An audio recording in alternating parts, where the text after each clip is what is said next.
What is up mga bossing? Good morning. Ay hindi na pala, hapon na pala ngayon. Good afternoon. Ang gaganda ng mga flowers oh.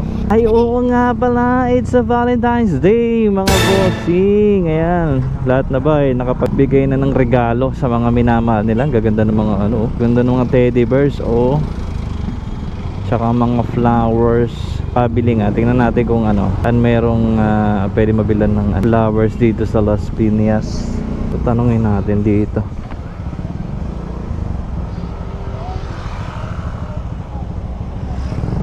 Aha. Wow. Tayo magkano bulaklak? Pagkaan sa rose.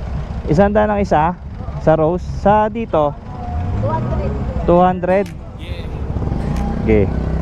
100 sa rose, 200 doon sa santan. So tatlo 600.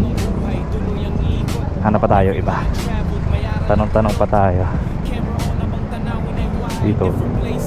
Ay magkano ano nyo? Flowers 250 lahat yan. Nagkakalaglagan ng pera nyo. 300 kagabi, ngayon nagmura 250 na lang. Kasi Vesperas 250. Okay, balik ako. Thank you. Alright guys, so ito na mga boss. Ito yung nabili natin. Biro nyo magkano yung ano flowers, magkano yung kanina? Halos 700 para sa bulaklak. It's not practical. Ito 580. May bigas ka na. Ito yung nabili natin ngayon mga bossing.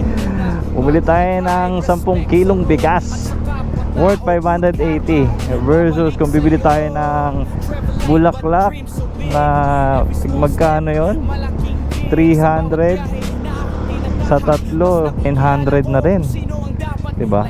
Pero hindi ko naman sinasabi na wag kayong bumili, no?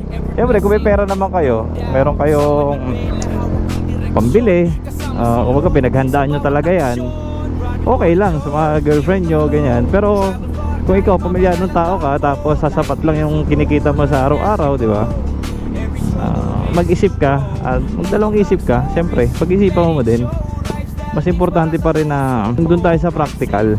Hindi dahil Valentine's Day naman nasusukat sa bulaklak ang pagmamahal ng isang tao eh. Siyempre sa effort mo, appreciate ng misis mo yan,